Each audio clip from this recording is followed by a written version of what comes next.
Getting proper mental health care can help you feel more like you. That's why Cerebral offers convenient access to online mental health services, including therapy and medication management. Cerebral's diverse clinician team can help with anxiety, insomnia, relationship issues, workplace stress, and more. You can schedule and communicate with your care team through Cerebral's mobile app and attend your sessions from the comfort of your own home. Get started with or without insurance. Plus, you can use your FSA or HSA. Start your first month for 50% off at Cerebral.com/ACAST. Hello, and welcome to a very special episode of the Cine Drive. This is Cathy, and I am in Ireland for the week. So I'm doing a special episode with my mother Linda, returning guest. Oh, hello, returning listeners to this fantastic... what are we doing? She's driving. It's a podcast. She's very distracted because she's driving. And I'm excited. A really special guest who has never been on the podcast before, sorry Mom, she's more special than you, is my baby sister Elizabeth. Hello, very excited to be on this. So yes, very exciting. Sadly, we're not going to possibly the best movie. We're going to see King Arthur, which is the critically derided box office crash hit. Elizabeth, what do you know about this movie? Literally nothing, except that it's pretty much the only thing on in Middleton Cinema tonight.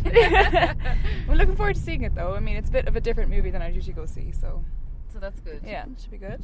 And we'll wait for Mum to take a turn before I ask her what she thinks. What I know about it is that it's directed by Guy Ritchie, who did the big Sherlock Holmes movies.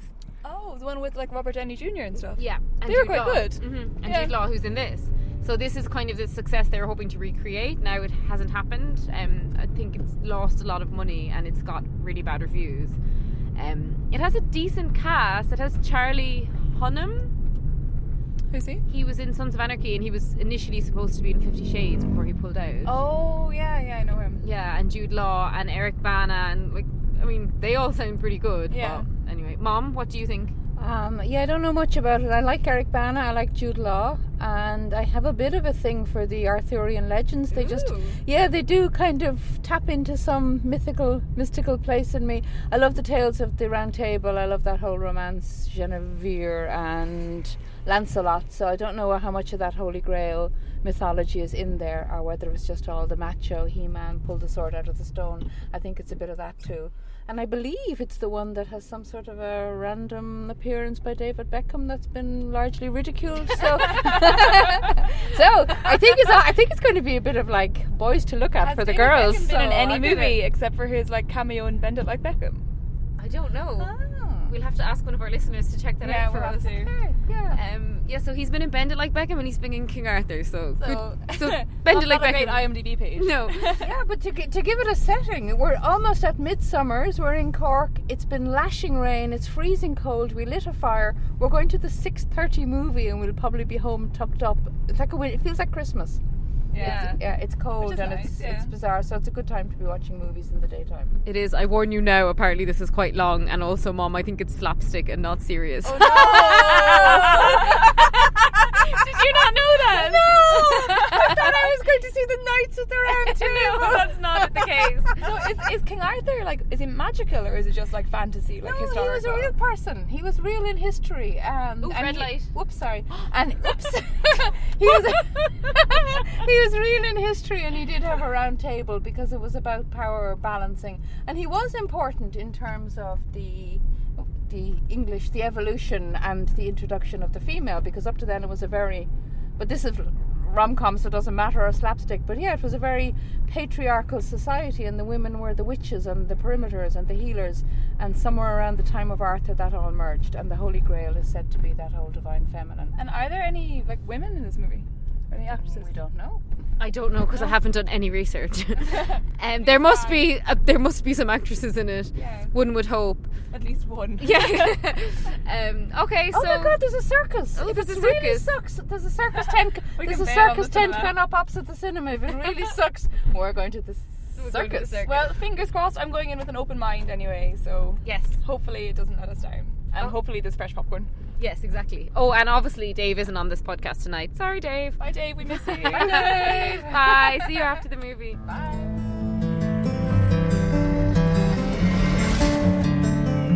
was Vortigern who murdered your father. But what you didn't account for is what you can do with this sword. You need to be careful. His power is increasing. When people fear you, it is the most intoxicating sensation a man can possess.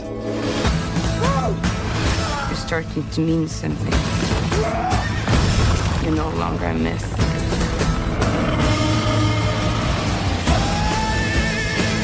I'm gonna kill him. Put him on his knees! You wanted the prophecy? Raise that sword! Show the people the power of Excalibur! Hello and welcome back to the Cine Drive. Very special episode. But now the car isn't moving. We've decided it's safer to record this and then drive. So it's a cine car, really. And firstly, I need to correct, I did say that Elizabeth was my baby sister earlier, but she is actually 22 years of age, not a teenager or a child. So I am your baby sister. I'm yeah. just not a baby. She's not a very well-spoken 11-year-old. So Elizabeth, seeing as it's your first time in the podcast, you go first. What did you think of that movie? I actually really enjoyed it. I was surprised. I didn't really like the first 10 minutes or so. Mm-hmm. But then it really brought it back for me. It was a really weird mix of kind of a London gangster movie with a kind of Mission Impossible vibe and then a bit of the legend. It didn't really seem to have that much of the legend in it, but I did really enjoy it. Okay, good. And Mom, what you know more about the legend than either of us? So I will restrain myself from going too much legend. What was interesting is it's not slapstick at all. No, I was completely wrong. You were completely wrong.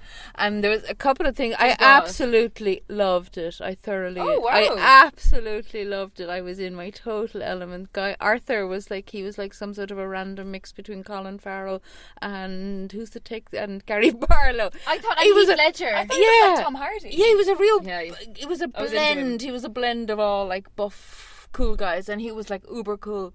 But I loved it because I loved the music. There was swashbuckling music, there was great action. I thought there was great acting. Now what really, really, really went down for me, and it was right from the beginning, the graphics or the computer generation, the crowd scenes and the castles and the landscapes, it looked like they had paid some 13-year-old guy to sit at his computer PC and generate some landscapes. Yeah, it looked really bad. It was so cheap looking and so bad. But that aside, I'll say more in a bit, but my first impression was I absolutely loved it. I bet the computer graphics though, they had a lot of animals in it, or mythical animals or just normal animals, and I thought they were done really well though.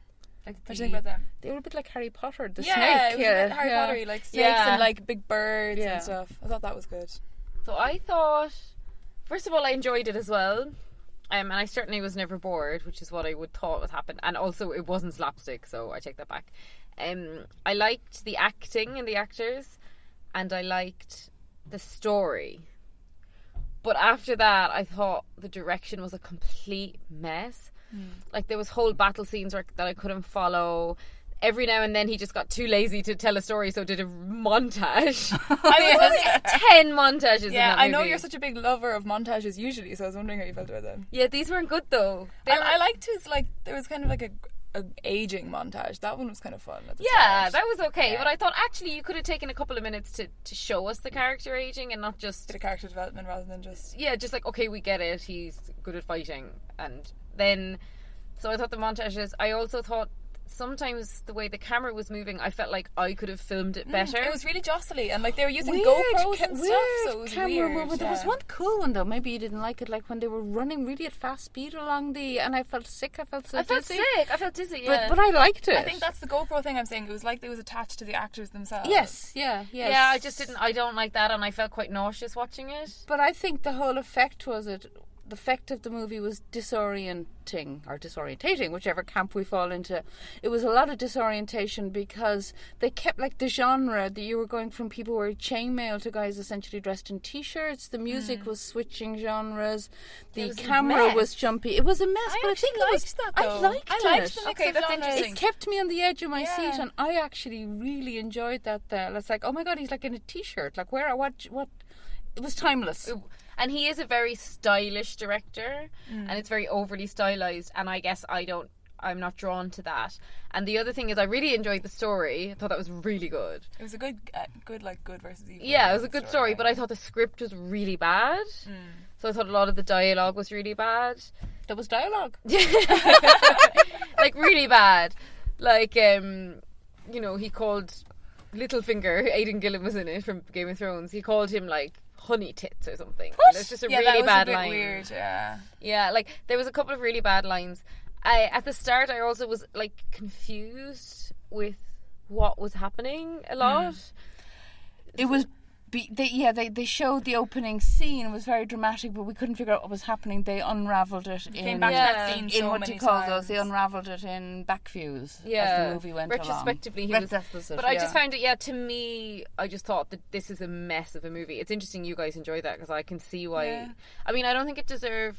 I'm surprised by how badly it did. I'm wondering if it's not what people were expecting, or I wonder if it was marketed wrong, because it feels to me like it would have been commissioned because of like the success of Game of Thrones. Yeah, it did have a Game of Thrones but then it didn't really, like, it had a real B-list cast, I would say. Yeah, and it had a lot of kung fu in there as well, like a little, what do you call, Jackie Chan. It had some sort of... Yeah, some of it's slow-mo, some of it was too fast, but I ultimately thought, I mean, I didn't know who any of the female actresses were at all. And I wasn't I liked the main female one. Yeah, I liked her, the mage. But she was like the Morgan Le Fay character that... that was a part of the weird graphics. Everybody, when they were sort of in a bit of a power, their eyes went completely disturbingly weird. It was weird. I was like... It looked cheap. Like, a lot of it looked really cheap, even though I know it cost a lot of money. For the first bit of it, like, I felt like I was watching just like one of those made-for-TV movies you watch in the middle of the night. Yeah, you watch when you're a student. Yeah, so, I mean, overall, but I have to say I did enjoy it. And I also was a little bit confused because it seemed like really difficult to get the sword at the start, but by the end, like, an 8-year-old was carrying the sword. No, it was just hard to get the sword out of the stone. Okay. It's only the like chosen, like, direct bloodline or whatever could get it out of the stone. After that, it's just a regular sword. Okay. Until it's activated. Until he can invoke. Okay, also, my favourite thing about the whole movie was how many times Mom shouted Excalibur into the crowd. And by crowd, I mean like 10 people in the cinema. Yeah, Mom's like, Excalibur! But you see, that brings me back, and here's a brilliant movie to watch. It's Excalibur, the John Boorman movie from the 80s, which went into this theme, and it's a brilliant movie. I think his son Charlie Boorman, who's now a famous actor, was in the movie as well, but that was sort of the serious legend of Arthur. Okay, yeah. The only one I remember is when we were small, we used to watch a movie called The Sword and the Stone. Do you remember that? Oh, vaguely. But that was, yeah. I mean, I definitely knew the story of King Arthur and the Knights of the Round Table and all that at some point in my life and have just forgotten it. Now, it's interesting you said that you thought that this was all about the women and the mages, because they essentially had no plot in this.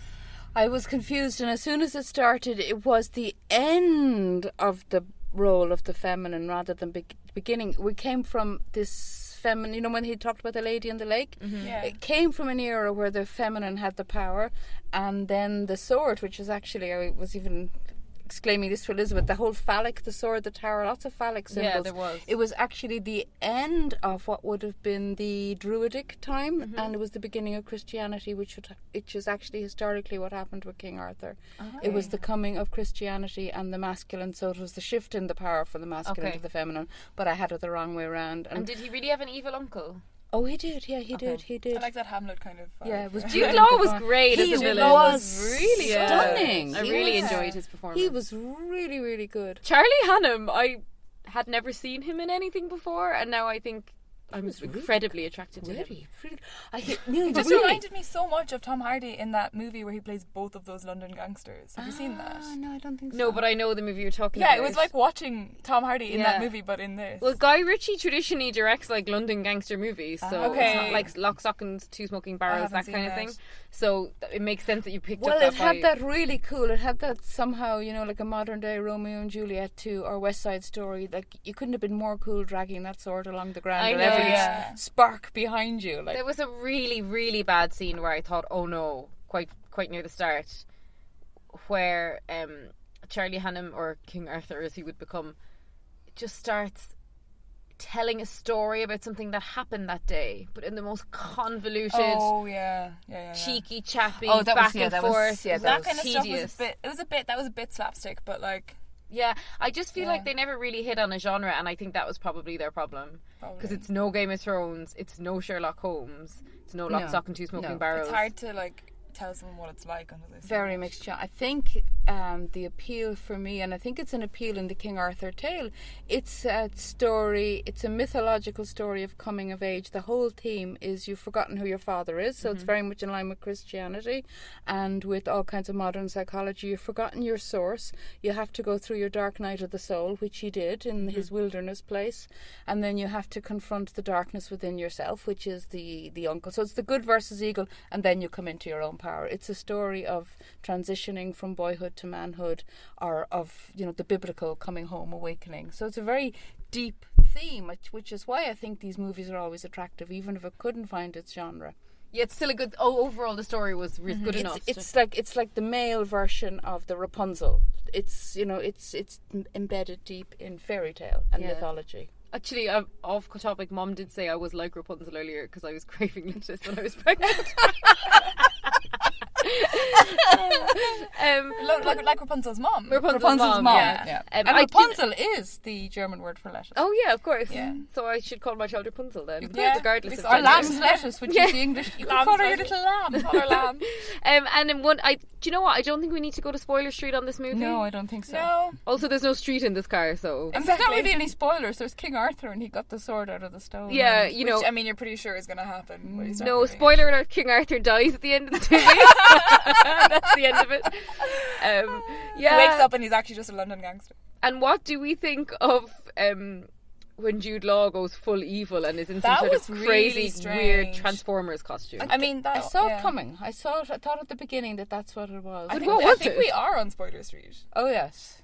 No, it's not Not a spoiler. really, It's okay. not. Like, I mean, Jude Law's the baddie. He's and the King baddie Arthur. from the first Yeah, scene. there's a bit of Yeah. weird like random like cosplay. It looks like you're watching like a scene from a video game at some point. Yeah. With the stuff around Jude Law. I feel like, as So I well, felt it was a bit out of place. like there was a scene where Arthur, like you said, Mom, he goes to his dark place and he's confronted with all this, terrible undergrowth and demons. And they made that into a montage, and I thought, actually, as the character development goes, we should have watched this. God, that would have been so boring though if you're watching that for 10 minutes. No, but a better script and director could have not made it 10 minutes, but just showed us some hardship. He basically was in and out very quickly. Yeah, he was out of that dark place very quickly. Yeah. It was. I think also, off topic, he would have been so much better in 50 Shades of Grey than Jamie Dornan. Because he has screen presence. Like, he has charisma. Well, I haven't seen him in anything else, so it's hard to imagine him as like a businessman. Did he turn it down? Was he in the? He was in it, and then he actually pulled out of it. Yeah, I just think because Jamie Dornan so lacks screen presence in those movies. Yeah, true. I think this one though could kick him off for roles. I think he did a really fine job. He did well. Yeah. As I said, I think it was a bit of a director's mix-up.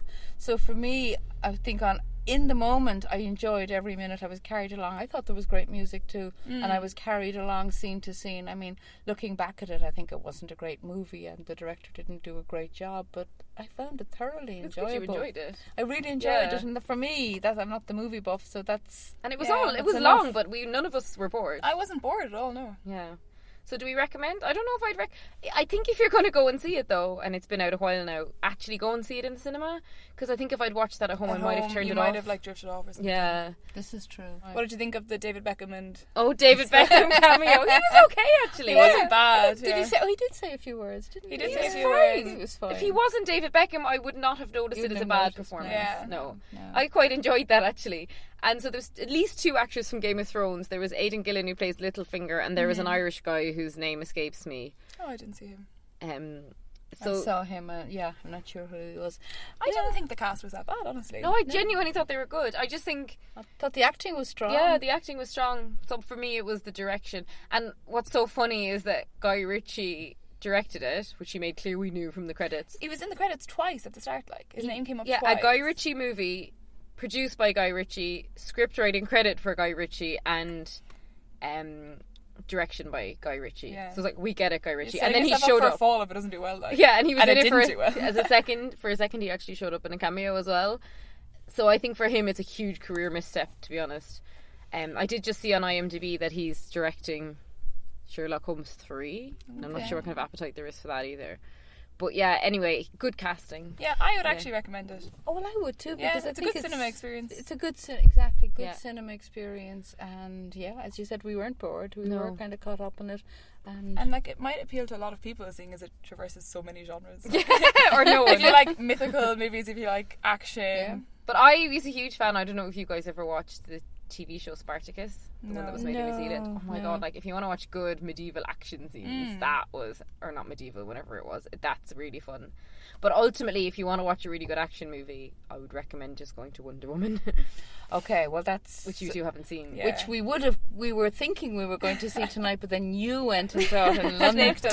Londinium, yeah. Londinium. Why was it called I have Londinium? no Is idea. that not what it was called? Probably. See, I don't know anything If we about find it. some old medieval maps, it's probably Londinium. Okay, yeah, it must be The Londinium. Vikings were a bit random as well. They were a Yeah, bit that was random. So ultimately, having just seen Wonder Woman without you two, it's the action scenes are so good in that I was watching this like cringing at Oh, how they were bad terrible, they were. the action scene. And interestingly enough, for all my talk beforehand, they left out Lancelot and Genevieve. Maybe he comes in later as Maybe a they're knight. going to make a sequel. I I feel like imagine they were setting it up for a sequel. I don't know if it'll get one. It won't. Maybe it'll be based around the round Because it was table. basically just an action movie set in the past with the premise of King Arthur. Like, it didn't really have anything to do with the story. No. No, I mean, I'm sure they're angling for a sequel, and I'm Yeah. positive they won't get I one. feel like the sequel would probably go more into the actual story of King Arthur. Or not. Yeah.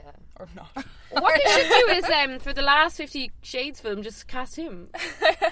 Even though I think they've shot it already. I think maybe he doesn't I think they want filmed. to. I think they He wanted filmed to it. make this I think instead. he wanted to make this or have the potential. Like, I've only seen the one. I swear I've only seen one 50 Shades movie. But that guy can never make any other movie No, again. So no. that's a career ender, isn't Yeah. it? He was tied in for 3, and I think they shot the second and third at the same time. So I think Okay. he is finally He's finished. finally free of it. Finally free. Well, thank you so much, Mom. Is this your fifth? Oh, we finished now? Is this? I Yeah. think so. Okay, Is yeah, this your I think so. fifth? I think this time? is my fifth, yeah. Wow. So, Mom, regular guest for anyone who hasn't heard it before. Elizabeth, thank you. Well, I thoroughly enjoyed my debut. Hopefully I'll be back. Yes, hopefully. We'll have to see how you do. What See kind how- of fan yeah, no. feedback We'll we see get. what fan base you Kinda get. Twitter feedback you get. The Cine Sis. Silly sis. Ooh, I like it. I have had another sister on for anyone who's interested. We saw Predator last year. Yeah. Jackie. Oh, France. You were in France, in weren't France. So I've one sister left to come on who never listens to the podcast and never goes to the cinema. So she would be the true star. If we She could get doesn't her. want to spoil them, bless her. No, she doesn't want to spoil any movies, but also doesn't watch any. So therefore, you? She's busy. she has a good excuse not to listen. Okay, thanks, guys. Okay, fantastic. So are we Fantastic. heading off? We're heading now. And please follow us on Twitter if you don't already, or on Facebook. And if you like us, please subscribe on iTunes and leave us a review. Okay, thank you. Bye. Bye. All right, where'd you want me? Bouncing on my knee. Where'd you think I want ya? Hands on the hilt, stupid.